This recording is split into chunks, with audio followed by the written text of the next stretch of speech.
Hey everybody, welcome once again to the Wrestling Inc. podcast. I'm Glenn Rubenstein, joined as always by Matt Morgan and Raj Giri. Tonight we're going to be talking about Survivor Series, everything that happened. To start with, let's just touch upon it before we hop right into the show. We'll get more to it at the end, but Matt, Raj, Goldberg defeats Brock Lesnar, a man pushing 50 who has not been in the ring in 12 years, came back and defeated the Beast in short order.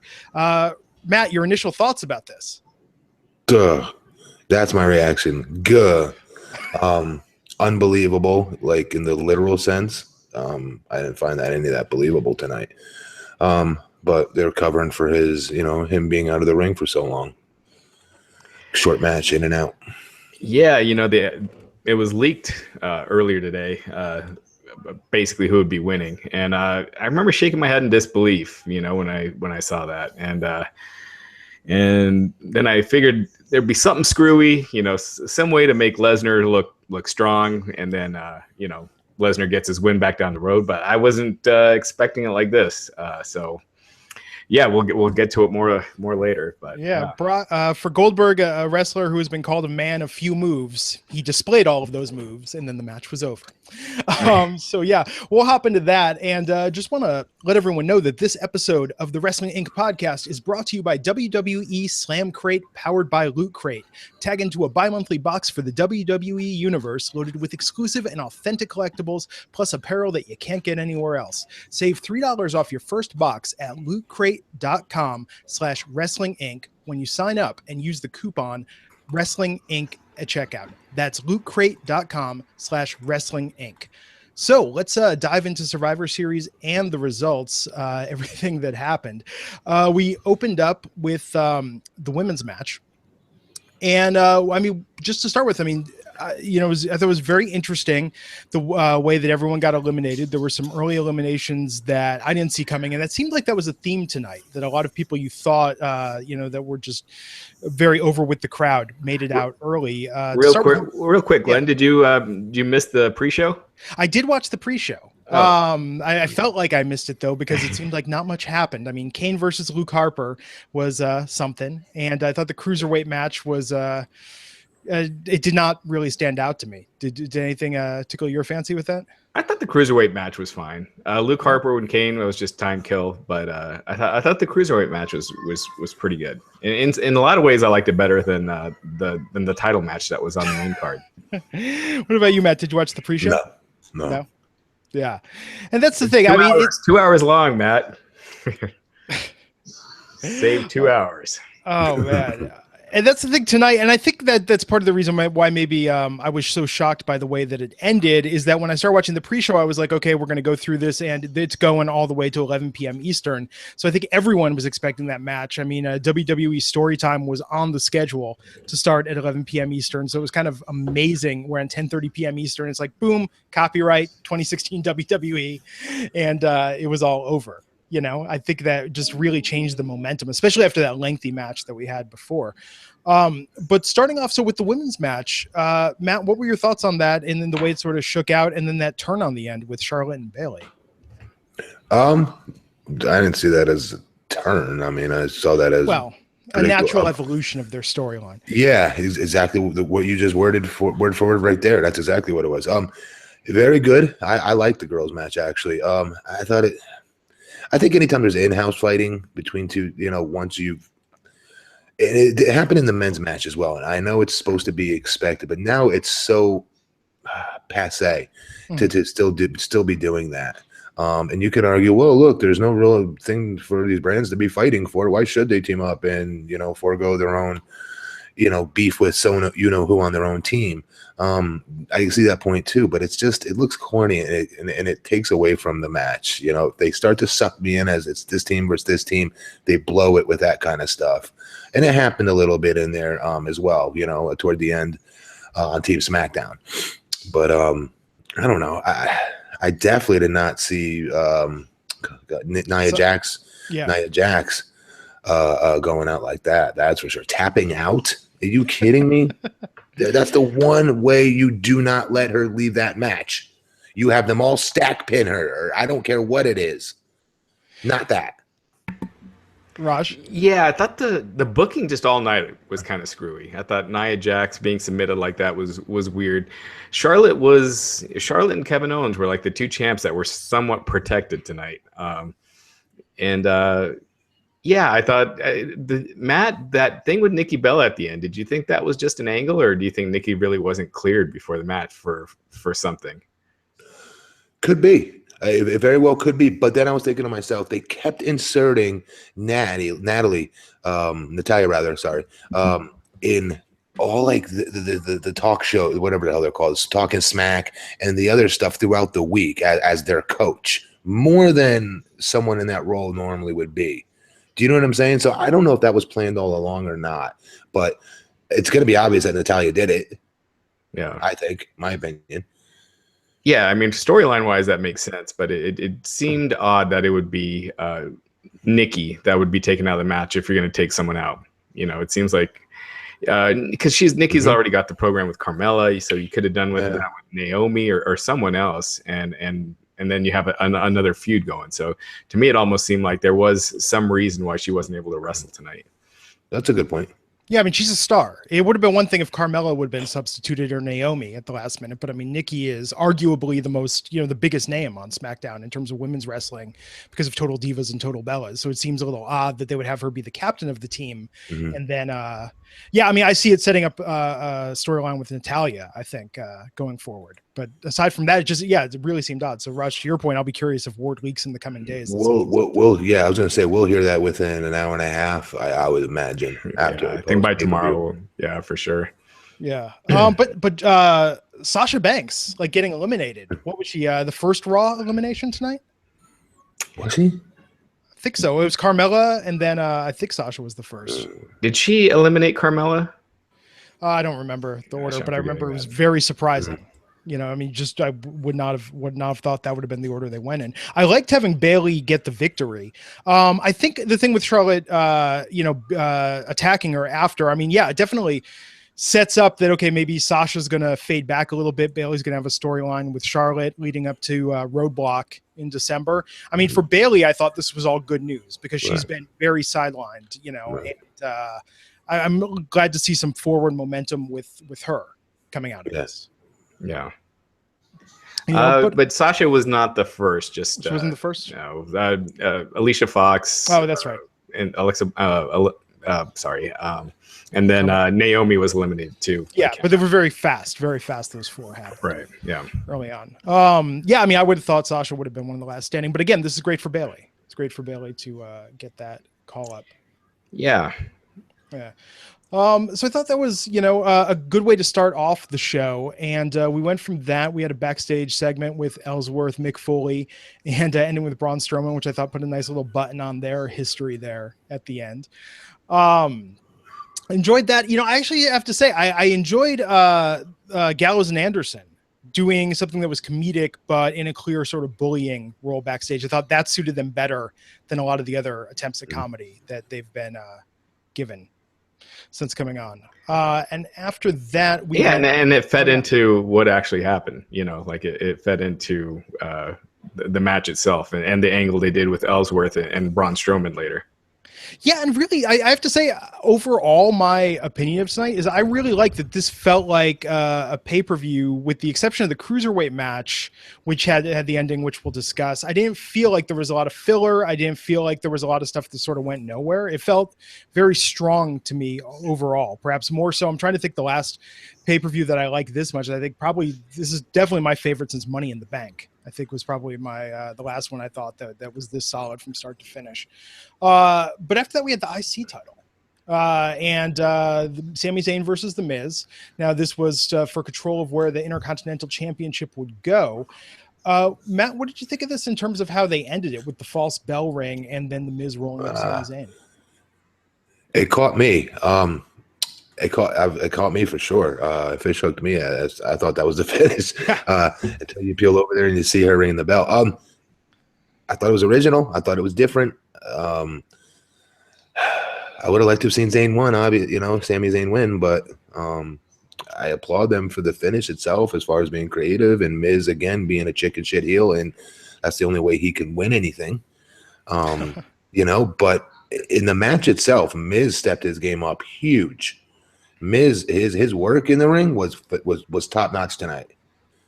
About 10 times better than normal. Yeah, Miz was good, but this match, if it was Zayn against Ziggler, you just got to think it would have been way better, and then they could have held off the title, change until next week. So on that front, it's unfortunate, but the match itself was, I thought it was pretty good. These guys, Sammy definitely carried the match. I thought Miz did great too, and yeah, like you were saying, Matt, the finish was different. I was so glad they didn't try to do the Montreal, a version of the Montreal screw job, and at least they found a different way to do it. But yeah, I guess if they didn't want any titles changing or going back and forth between brands, this was the way to do it. So it was fine. Now, do you guys think this is going to lead up to, as we talked about and predicted previously, that Sammy's going to end up going to SmackDown? And do you think perhaps there could be a trade between him and Baron Corbin, given Corbin's involvement in the cruiserweight finish tonight? It could be. That's up to that's anybody's guess. We don't know what the future holds, but with those type of decisions, because tomorrow Vince McMahon could come out on Raw and say, "Hey, I'm invoking trade clauses where people can trade each other now." We don't know. But I do think somehow, some way, Zayn will end up on SmackDown.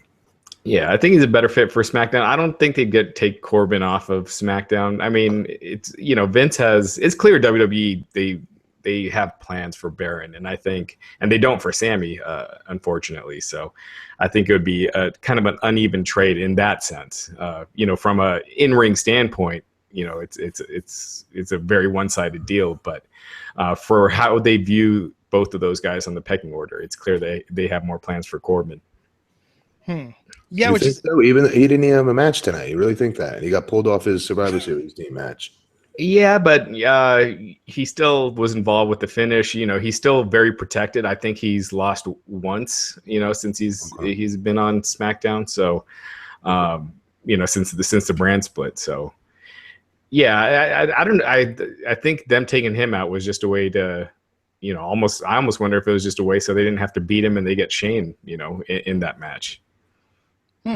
That's interesting. But I thought, to what you guys were saying, I thought the Miz is just having an amazing year, especially like the since WrestleMania. I think he's been doing some fantastic work. I really enjoyed the match, and I think it would be a shame to see that storyline with Sammy end, because I think that's fresh, it's different, it doesn't involve the Spirit Squad. Dolph can do something else for a couple episodes, so I hope they find a way to continue that. But to what you guys were saying, I think Ziggler versus Zayn would have been a great match, but the thing is, it's like when you have two really likable, earnest guys wrestling each other, I don't know that that's as easy as a story to tell as with the Miz, where there's just so many ways he can cheat, and involve Maurice in it to give him the finish. So I don't know. I really liked the match though. I thought it was great, and really curious to see where they go from there. So moving on with it and the show, we had more backstage with Ambrose and AJ Styles, and then we went into the tag elimination match.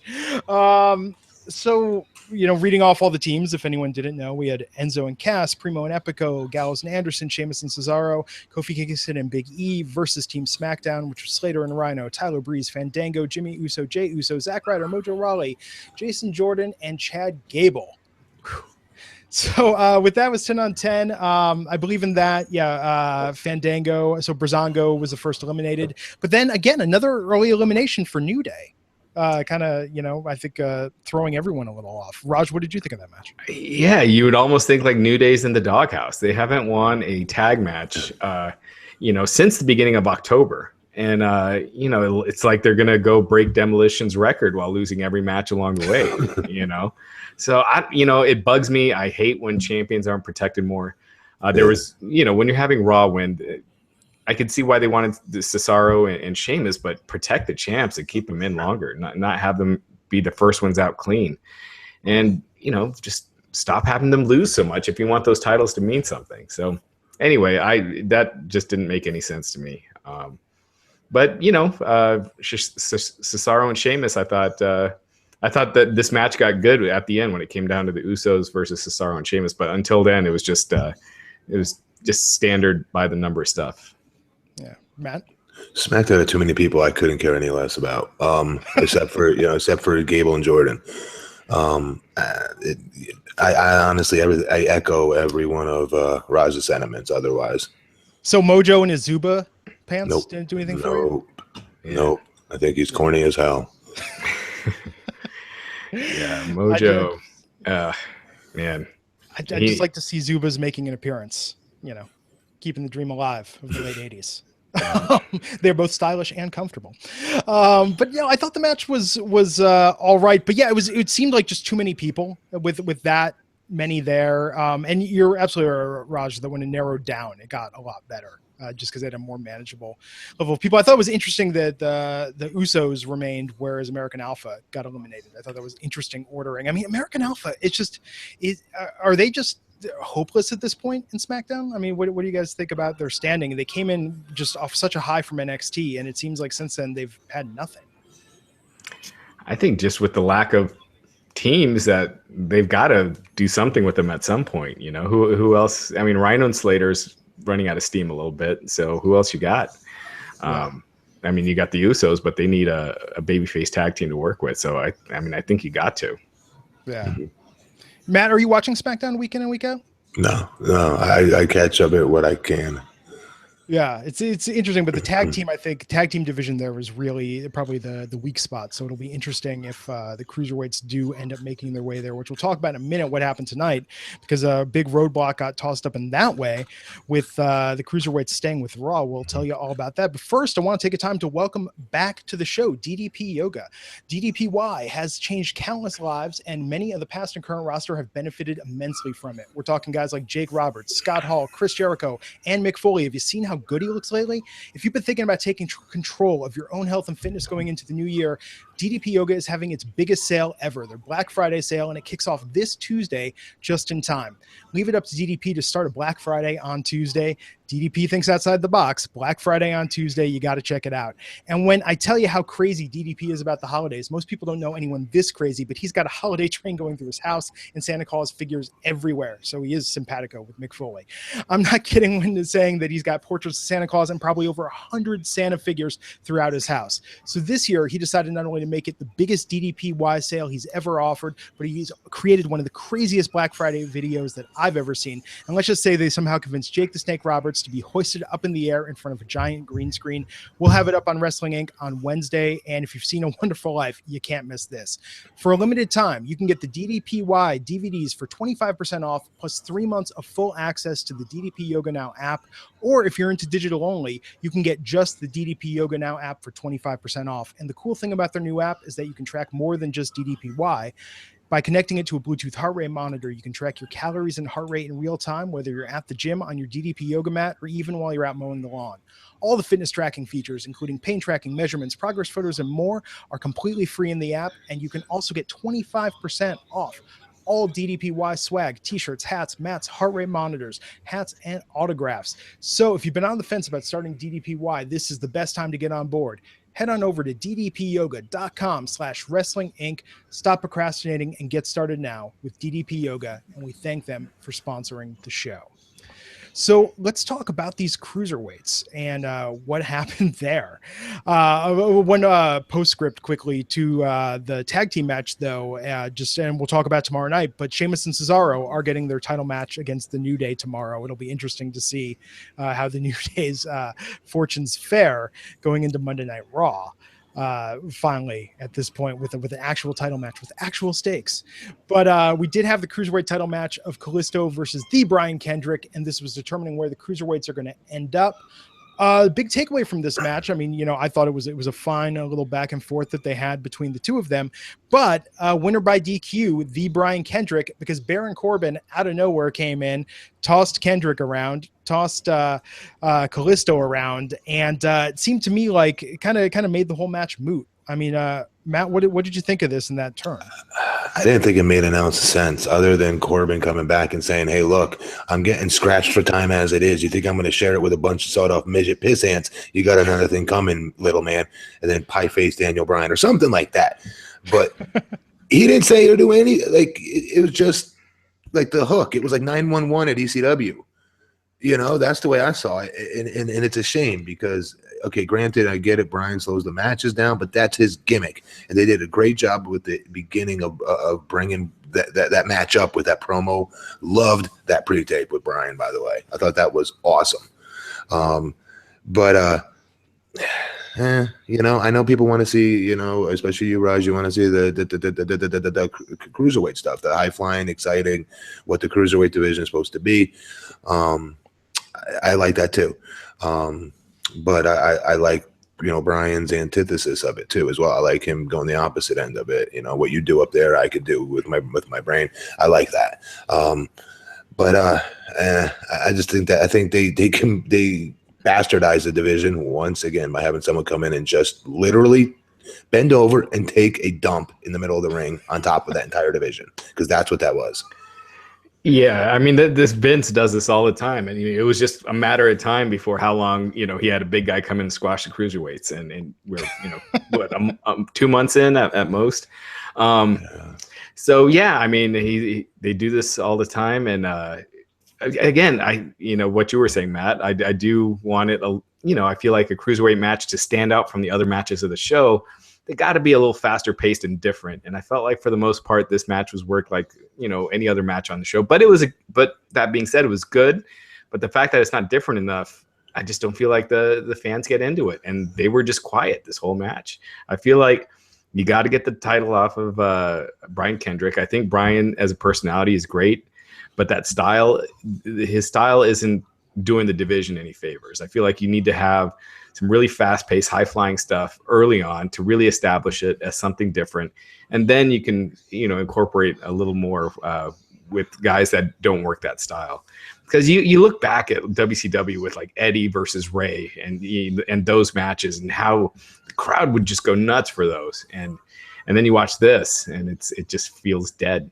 And so, and Baron Corbin coming in just treating them like his little sisters, little brothers at the end didn't help any. So I think they need to rethink what they're doing right now with this division.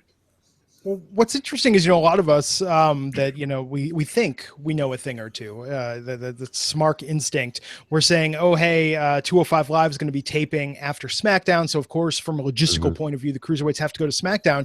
So not only that finished tonight, but I don't know if you guys caught this. When they aired that promo package for Roadblock, the next Raw-only pay-per-view, Brian Kendrick was in the graphic package, called out by name, which makes it seem like, okay, maybe the cruiserweights aren't going anywhere. I mean, logistically, if they're still, I guess they could shuttle it back and forth, right? I mean, they're not touring like on separate coasts or anything for the way they're doing the mapping right now, right? Yeah, I'm forgetting if they've been even working Raw live events. I'll check that real quick, but yeah, I mean, if they're not, they could just have the cruiserweights work Raw and then SmackDown and the 205 taping. And if they're not working live events, it doesn't really add on to their schedule. So, but yeah, it seems like the geography is not that far apart. When they're having the SmackDown events the same night as Raw events, it seems like it's maybe 200 miles, difference between them. So it's not insane. Right. Yeah. Yeah. So I give them credit for that, at least going against what a lot of people thought was going to happen tonight. I always like to be surprised. But yeah, it was just a weird end. And Raj, I think your point is right, that it's just like, it's and Matt, you too. I mean, it's like Vince McMahon being like, this is what I think of the cruiserweights. Take that. Baron Corbin is the proxy by which I express my opinion. Such a weird ending to the match. So let's talk about the traditional elimination, Survivor Series elimination match between Team SmackDown and Team Raw. But I want to take a moment and thank our other sponsor, who again is new to the show this week, and that is WWE Slam Crate, powered by Loot Crate. Now, Slam Crate, if you don't know, hadn't heard about it yet, it's a bi-monthly box for the WWE universe, and it's loaded with exclusive and authentic collectibles, plus apparel like shirts that you can't get anywhere else. Everything in the box is hand-picked and created by Loot Crate, and each crate contains over $60 in value, which is cool because the crates themselves start at $29.95 each. plus shipping. And what's cool is they released their first one last month, and it had a limited edition Enzo and Cass shirt in it. It had some New Day figurines, some Sasha Banks glasses, a Dean Ambrose belt buckle. It even had a Mitch the Planter in the box itself. So if you're a fan of WWE and WWE merchandise, this is a great value. It shows up every other month. And if you've never subscribed to Loot Crate before, let me tell you, it's just so cool to have this little thing that's just for you that comes every other month. You know, it's like this little present for yourself. I highly recommend it. Or you can get one as a gift if you have a wrestling fan in your life that you just don't know what to get them. Slam Crate is a great, great gift for any wrestling fan that is crazy about the WWE. So here's what I want you to do. Head on over to lootcrate.com/wrestling inc. And we've got a deal for you where you could save $3 off your first box. Again, that's lootcrate.com/wrestling inc. And you're going to save $3 when you sign up and use the coupon code wrestling inc. That's lootcrate.com/wrestling inc. Slam Crate, powered by Loot Crate. And we thank them for sponsoring the show. So let's talk about the traditional Survivor Series match. So this went on for, was it over an hour? Did you clock this, Raj? I didn't clock it, but yeah, it was over an hour. So it's got to be the longest non-Royal Rumble, non-marathon match. Non-Ironman match. And it might have even been longer than the Ironman matches. But yeah, it's one of the longest. It's definitely the longest Survivor Series match in history. So yeah. Because you looked at the clock, it was like you got 2 hours for 2 matches, and you knew Lesnar and Goldberg was going to be short, but not that short. But they took their time. I was not bored for even a minute. It really, they told so many stories throughout this match, but I want to hear what you guys think. We had Team SmackDown, Shane McMahon, Bray Wyatt, Randy Orton, Dean Ambrose, and AJ Styles with SmackDown Live mascot James Ellsworth versus Team Raw, Braun Strowman, Seth Rollins, Roman Reigns, Chris Jericho, and Kevin Owens. Matt, to start with, just your big picture thoughts on the match. This thing was all over the place. You know, there's so much to really sink your teeth into. Let's start at the beginning. I love that they started off with the 2 champs. I think it was very obvious Kevin Owens has a better feel. Don't say, because he's in Canada. He's like this every week. He's gotten a better feel for the audience now, and being comfortable in front of them and ad-libbing in front of them, more so than AJ does, in my opinion, with his character. He looked more comfortable to me than AJ did when the chants were going on and things like that. He did the little subtleties. Again, Jericho was really trying to get in there and start right away. And Kevin pulled him into him and stole a hug. Little things like that he's doing that are just showing he's just very comfortable now. He's at the top, so that's why I'm starting with him. The match itself, guys, you guys can go through each and every one and ask me, and I'll tell you my opinion. But there was a lot of good square ups, a lot of good. The entire match was awesome. I just thought it was too long at times. Like Shane McMahon goes to a table, goes to the announce table, and instead of letting the holy shit chant, that your, CEO's son just went through for you guys, Roman Reigns and whoever else, Seth Rollins, runs and steals that pop away just to do a double down 2 seconds later. You mean AJ Styles? Are you talking about when they did the Shield Powerbomb on AJ? No, I'm talking about when right after Seth. No, Matt, you're right. Right after Seth hit, then boom, it was like they panned the camera around and Seth hit that. Shane went through the elbow drop, through the right. Yeah. Right. Yeah, no, it was right after that. They did another move. They didn't. No, it was just you see them running right by the camera. Roman Reigns and whoever the hell it was, I think it was Seth. They ran right by the camera, and then everybody was all down. They missed whatever the hell it was. Maybe that was a triple power bomb. I don't know, but I know it stepped all over that pop and it stopped the holy shit chant. I'm not saying it has to keep going, but that's your CEO's son. That's the one that everyone stay the hell down for. But there's not much really for me to pick apart. I thought it was entertaining. How serious did you think Shane was hurt after that spear? Oh my god, the spear! I think he was hurt from the way earlier on than that. I think from something simple as Braun Strowman, or I think it was Strowman, took him and just head bonked him in the top turnbuckle, and Shane that's your neck, and you could tell he tried to do it to Shane, and Shane went limp for a second there. I thought early on Shane looked hurt. Yeah, and then after that, it looks scary there for a minute. If he was selling, he's the best seller. I mean, he looked legitimately just out of it, like, what's my name? Where am I? What day of the week is it? I mean, everything except cuckoo birds flying around his head, with swirl patterns there. But he looked kind of punch drunk from pretty early on in the match. So I was amazed that he had so many spots after that. Me too. Yeah, it looked like he suffered I mean, we'll have to see. I don't know if he got a concussion or something, but he was definitely out of it. And the referee, Shane's shoulder was up, and you could tell that was supposed to be his elimination. Like Reigns getting the pin. The ref didn't even count 3 before they brought people in. But Shane's he's 48, 49. He really needs to kind of watch what he's doing. In doing those kind of crazy spots. It's just pretty dangerous. So, I don't know. But, it was clear also in this match that they're really protecting Braun Strowman. I mean, they made him look, like $1 million, and his elimination, was a fluke. Ellsworth holding onto his leg, and they just destroyed Ellsworth. He got the pin on Dean Ambrose. So it's clear they got big plans for him. I don't know if they do a Raw versus SmackDown match with him at Mania, if that's what they're leading to with someone like Taker or Cena or someone like that, or it could be or Lesnar. I don't know. Hey, Ellsworth's under contract now. Ellsworth's signed. Oh, Jesus Christ. Mania, man, book it. One thing to keep in mind, guys, anytime there's a multi-man match, go back in time. The big guy always gets featured because there's multiple targets to feed him and make him look indestructible.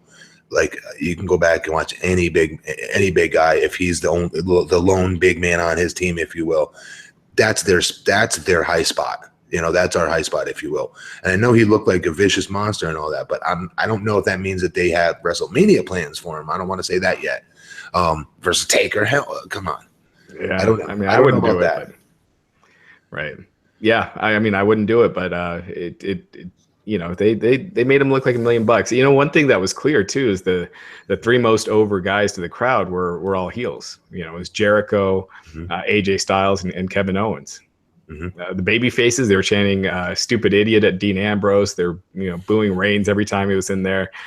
They even cheered the Wyatts at the end. So it was definitely a heel crowd for this match, at least. Yeah. It was interesting. One thing in the comments, Big Tuna 212 is pointing this out, and I noticed it also. Did you guys notice that that Randy went over and talked to Shane's son and wife after they took him out of there? No, I didn't see that. Yeah, they panned it over, and you can see there's someone was posting screen grabs online, but you could see clearly that he was just, I guess, giving them an update, consoling them something. But there was definite communication with them after Shane was carried out of the ring. No, I thought that whole match, I thought everything, even involving the actual list of Jericho in the match as a weapon, and that being the DQ, there was so much that happened in there, and I have to say, I mean, yeah, it was a long match, but I think it was phenomenal from start to finish. It's like you said, you definitely didn't get bored. I mean, they did enough enough tricks to keep you entertained the whole match. The Shield powerbomb was a pretty cool spot when Dean Ambrose came back. You kind of felt like that was where they were headed, but the crowd popped anyway, and they were booing Dean when he first came down, but they popped for that spot, so that was pretty cool. And the ending, JBL botching the ending. Did you catch that? Where he's like, Raw wins. It's like he forgot what brand he was on there for a second. Yeah. It was nice to see Bray pinning Roman, and even the way they did that interplay with the RKO assist, and then Randy just rolling out of there, to give it to Bray, I thought was great. Yeah. I mean, I would have rather had it be AJ and Dean, and that way protect that title match a little instead of both those guys getting pinned. But they did what they did, and it was a good match. I think it was the best thing on the show. Yeah.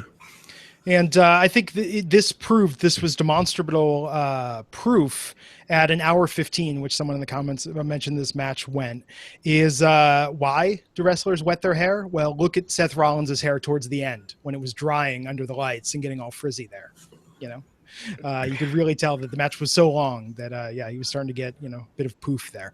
But no, all in all, I thought it was just really, really entertaining, really solid. And made the Goldberg versus Lesnar match so much more anticlimactic, because I don't know about the both of you, but I was like, okay, now I'm strapped in, man. We got, a good hour-long match for this here. I knew their entrances were going to be long, but Matt, you were mentioning like you just stepped outside for a minute and we're like, what? It's over? Yeah, I stepped outside. I have like a sliding glass door out to my deck area, and I was watching it through that, like the entrance. And I swear to you, I had to pick up like one thing, that was like 50 pounds, and there's a box I had to bring inside. And I swear I turned around and that thing was over. I came back to the door. I was like, you got to be kidding me. Now, you got to wonder. Yeah, I mean, we figured it was going to be short because, he was winded. Goldberg was winded coming out doing his promo on Raw. But he did say he tweaked his shoulder on Raw last week. So I don't know if it was originally supposed to be longer and then they went shorter or what. The puzzling thing to me, and like I said, the odds makers, when the Oh, Raj is frozen for me. Is he frozen for you, man? Yeah, he's frozen. Okay, we'll see when he comes back. But yeah, I think there was probably, it had to have been something external from, circumstances that dictated that happen. It was going to work out for the best anyway. I wouldn't have let him. I still would have had Brock destroy him regardless, because he's your cash cow. He's the one you have more money in. He's the one that you're going to do more with. You know what I mean? Goldberg is Goldberg. Don't get me wrong, but I just think Brock is worth more to them. Yeah. I mean, do you just think this is Brock just not caring the fact that he went along with this? No. They're good friends, though. I'll give them that. But not that good friends. Yeah. I mean, it's just interesting because you guys hear me? Yeah, now we can hear you. Yeah. What were you saying about the odds makers, Rush? Odds makers. Yeah. So the odds came out this afternoon. So the odds makers, they're usually right for all the matches. Someone leaks the results, and they were right for this one. And so when Goldberg, when it came out that he was a favorite, I figured, that he's agreed to do another match at least. Because do you have Lesnar lose like that to a guy that's not going to wrestle again? Yep, exactly. That's exactly right. Yep, you have more money tied up in Brock. You have a lot more money tied up in Brock for 15, 20 more years, as far as his character, his persona in the video games. The history book of WWE, if you will. You know what I mean? Goldberg is Goldberg. He's a Hall of Fame. He's the man. I get that. But you just have more money, more equity into Brock. Do you think if they did it the other way, like did a real short match, but Brock just squashed Goldberg, you think that would have been worse than what they did here? No. Because I think it would have been predictable. People would have went home like, I saw that coming. Like, I think it'd be more predictable. That would be the people's reaction would be. I'm sorry. No, this was such a marquee match, though. I mean, my first thought seeing this was, man, because we talked about this before, why this was brilliant booking, because it brings in a lot of lapsed fans who haven't paid attention to WWE, that know Brock Lesnar, that know Goldberg. Right. And we're like, I really want to see this match. It was a huge promotional selling point of this. I mean, even you were saying, Raj, like this was the main thing they were saying with Fantasy Warfare just got real, talking about the video game, having Brock talking trash, all this buildup. And I don't care who wins or loses, but if that's the match I'm interested in and it's over in 2 minutes, here's why. Okay, then here's towards your point. Yeah. Those fans that used to watch Goldberg win in 15 seconds. That's why we all had hard-ons for him and loved him and thought he was a man. Okay, but now if they tune in and they saw, I'm not gonna say out of shape Goldberg because he's in shape, but not as jacked Goldberg. Oh yeah, struggling, huffing and puffing with a gray beard. It's not the same thing, and we lose those mainstream fans that try to come back for one night and watch this match. So instead, you give them this. Maybe that's another thing, another reason they did it. I don't know, because that's the Goldberg people used to pay to see. 15 seconds, in and out. I ain't paid by the hour, folks, and I'm still a bad mother. You know what? You think this is leading to a rematch at Royal Rumble or WrestleMania? Oh, yeah. It absolutely has to. Yeah, or else this will be one of those crazy footnotes of just can't believe that they did this. Like, I mean, right. I don't think they spend the money or make the investment just for this. But in fairness, with Goldberg being winded, I mean, that is a really long walk during his entrance. I thought Goldberg looked in great shape once he was out. I mean, not outside of You're the card. saying for his age, though, and that's what we're talking about. We're talking about fans coming back and watching that haven't watched, is what Glenn was saying. And we're trying to. If those are the ones that try to tune in again, I'm telling you, they wouldn't be impressed with a 20-minute Goldberg Brock match. Yeah. They'd be impressed with, oh my God, he just whipped the crap out of the UFC champion. Like, that's Goldberg. That's a Goldberg I used to. That's when wrestling was great. I used to love wrestling. And then all these stories of why they used to love wrestling, but. Yeah, some people are saying the match was 51 seconds. I would buy that. I wouldn't discredit that. I bent over, picked up a box, walked it 20 yards, and that crap was over. Well, that must be from the first contact, because they did have a little stare down and stuff at first. If you count all that as part of the match, but yeah, it's just it's got to be a rematch, you would think. Otherwise, it makes absolutely no sense. You had Lesnar, his last match, he just killed Randy Orton, one of their top his last televised match. One of their top babyfaces, he just destroyed him, and then to have him just look so ineffective. Yeah, it's unfortunate that they built, talking about the equity and building in someone, and that Goldberg gets that rub. So anyway, as long as it leads to a rematch, I guess it all works out. Yes, and at 50 something seconds, not even in the top 10 of the shortest WWE pay-per-view matches. Thanks, Glenn.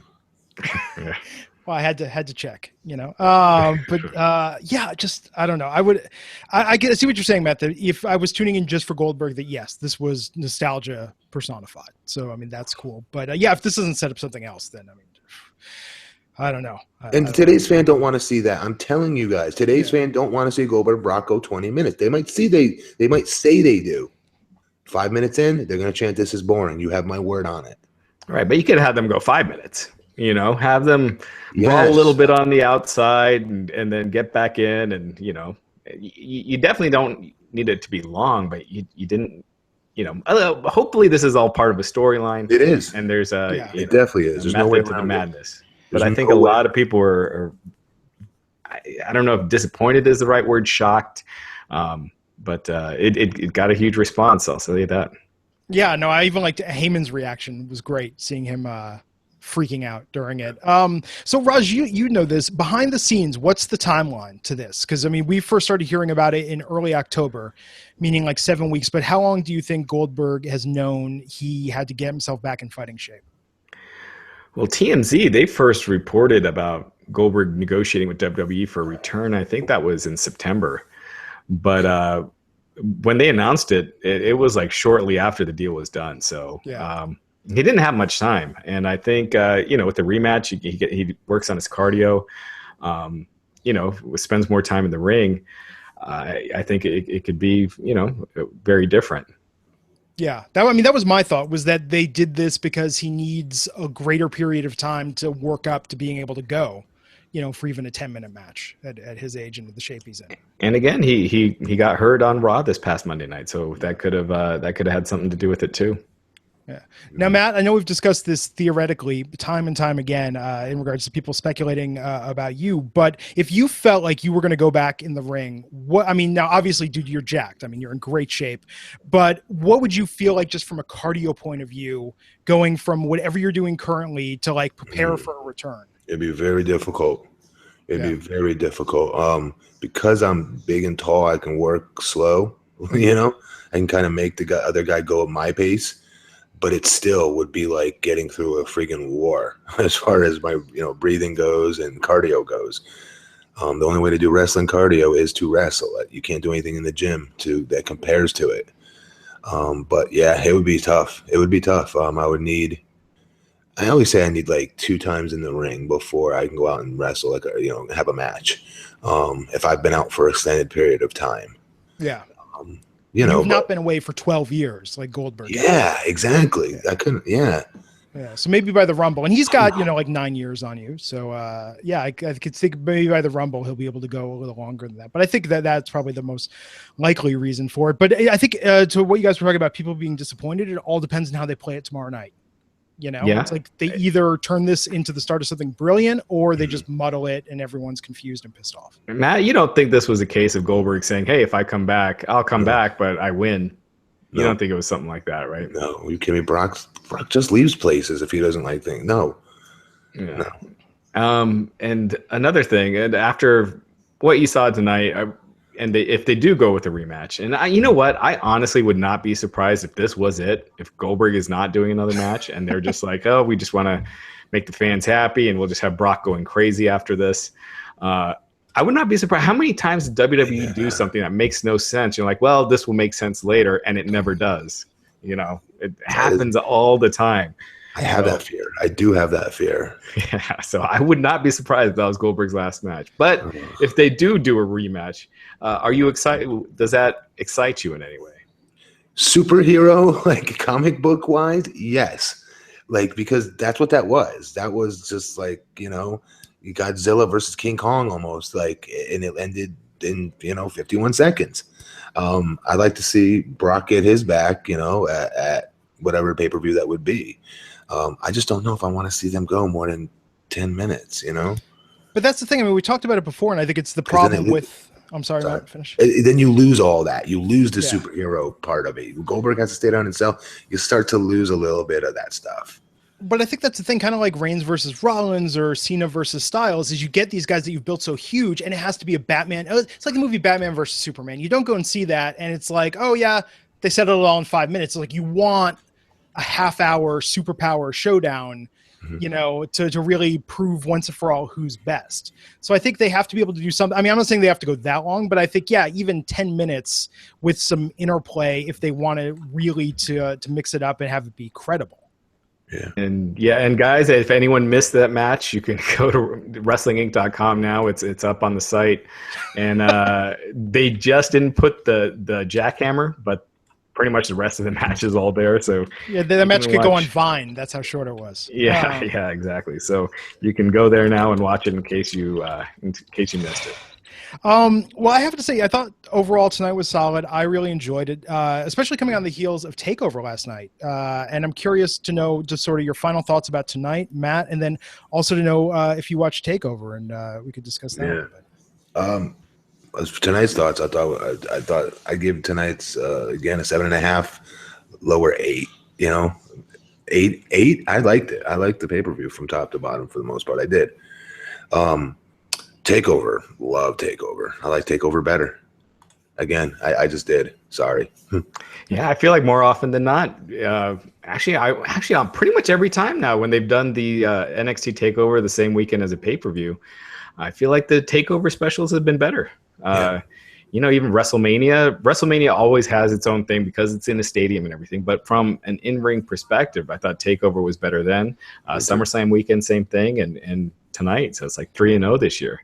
It's because there's not a TakeOver every 2 weeks. Now the pace we're at with the WWE pay-per-views, they're special. Yeah, you know? That revival match was so awesome. Yes, that was and Nakamura versus Samoa Joe.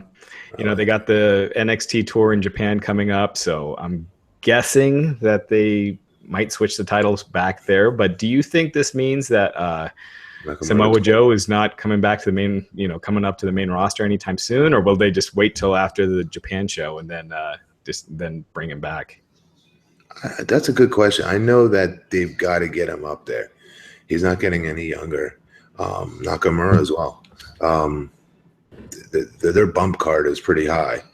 Both guys. They both have got to get on TV. But I who's to know what they're going to do with them, though? You know what I mean? Yeah. I mean, they're struggling to get these guys. Get guys. We're playing every week that why aren't they doing this with Zayn? Why aren't they doing this with this guy? At one time, those guys were humongous stars at NXT that we thought were shoo-ins. Yeah. You know, one time we were pissed about Kevin Owens. I know I was. Until they finally, you know, had him win the title and stuff. Yeah. Well, they've switched titles at live events before, so the NXT event in Japan is December 3rd. It's Nakamura versus Samoa Joe in a steel cage. So. Oh, Nakamura's definitely going to win the title there. There's no question. Yeah. I thought you were asking about getting called up. Yeah. I was. Yeah. I mean. Rumble weekend, they got to do something. But with NXT, and that was the thing last night, I haven't watched NXT in maybe 5 weeks, and I have to say TakeOver last night was very strong, very good show, and they do an amazing job with TakeOver of bringing you up to speed on everything. I think their video packages are actually even better than the main roster packages to invest you in a story and invest you in the stakes for each wrestler.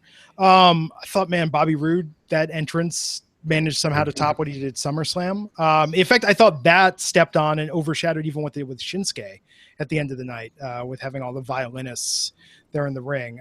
But man, the one I really feel for coming out of it though is, man, Ty Dillinger. So what? But you know what I mean? I mean, so granted, it was Canada. He's Canadian, majorly over with the crowd there. But I mean, this is a guy, you know, and they made that the crux of his story, similar to like they did with Dolph. Now, this wasn't a career-ending match, but they really sold his rich history and legacy. You know, of a legacy of not, I don't want to say not succeeding, but of not, you know, ascending within the WWE. And so it's like at this point, I mean, I don't know. This is like his latest resurgence, right? Because he'd really been sort of jobbing for quite a while on NXT, and this just sort of continues that. Well, his character, I'd say, since he's done the Perfect 10, has been incredibly over. Yeah. Everywhere they've gone, not just in Florida. But you heard it tonight. Yeah. They're counting 10 on every damn count. There's no way people in the back can't hear that and respond to it one way or the other. Whether they think it's silly or not, I don't care. It's a reaction. But I don't. It's not like he's not going somewhere. It's not like he's going to be cut or something. He will be brought up eventually. I mean, I felt like everyone on the NXT Takeover show should probably be on the main roster. I mean, Mickey. And they will, yeah. You know, Mickey James had a great match. I thought she looked great. Asuka, obviously, always. So I think really they all should be there. So, but that's the question though. So forget that for a second. So let's say in a perfect world they got called up. Who else in NXT should have been on Takeover? Who is there, with the exception of Ember Moon and really Ember Moon? Who else? And No Way Jose and CN. I mean, can you fill a Takeover with people that were not on Takeover last night? Not really. I mean, that's the thing. That's the double-edged sword with NXT is if you take out the guys that are. I mean, oh, by the way, I take that back. Authors of Pain are not ready for the main roster, but But you take out the guys that are ready for the main roster, and it's a tough sell. The NXT brand's not going to be as hot, but the main roster needs it more than NXT because that's the driving factor for all their revenue and TV ratings, pay-per-view, everything. So. It's a double-edged sword. Yeah. I gotta say one thing about that Authors of Pain match with TM61. I love that the cage dangling thing looked just like the Mattel Crash Cage playset. Like literally, they just gave it to a set designer and said, base it on this. I don't know if you saw that Triple H actually tweeted a photo of the two. I mean, it's identical. I think it's clear that WWE did that feature on the Lost Battle of Atlanta or the last battle of Atlanta, and they found that match and decided to do that because that cage stip made no sense. I mean, they never do that, so to automatically do that just it was a bit much. But yeah, cool. So I have to say, Survivor Series Takeover, both I thought were very solid, and with Survivor Series, here we are on a Sunday night after a pay-per-view, and I'm looking forward to Monday Night Raw tomorrow night. I want to see where this goes next. Yeah, a lot of people complaining about it, ending early, but man, it's great for us. Usually we're starting around this time, right? Oh, totally. Yeah, no, I was stoked with that. I was like, oh, cool. I'm going to be able to watch Westworld tonight. Yeah. Matt, what'd you think of Survivor Series? I thought it was good. I gave it an 8. Well, all right. I thought I agree. I didn't think it was bad. I thought it was too long. You don't need a 2-hour kickoff show, but once the main card started, it was a 3.5-hour show, and I thought it did what it was meant to do. Lesnar and Goldberg, it got you talking as much as it wasn't a classic match or anything like that, but it definitely got people talking. So hopefully they got a great idea to follow up, and they're going to take it somewhere. Yeah, we'll see. We'll be back tomorrow night after Monday Night Raw ends to talk about the fallout from Survivor Series. So be sure to join us back here on the Wrestling Inc. podcast for that. Before we go, Matt, anything you want to plug? Nope, I'm good. Thank you. Follow him on Twitter, everyone. BP Matt Morgan. And Raj, everyone should stay tuned to the Wrestling Inc. site. I'm sure any minute now you'll have stories about what's going on with Shane McMahon, how he is after the match, backstage, what's up with Nikki Bella, and any other inside gossip about the Lesnar Goldberg match. So people should stay tuned there. Yep, check out the site all week. Cool. So thanks to you, everyone, for tuning in. If you like us, subscribe, like us on iTunes, give us a rating. And again, be sure to check out our sponsors, DDP Yoga at ddpyoga.com/wrestling inc and Slam Crate powered by Loot Crate at lootcrate.com/wrestling inc. And until next time, I'm Glenn Rubenstein, and I'll see you back here on the Wrestling Inc. podcast. Take care.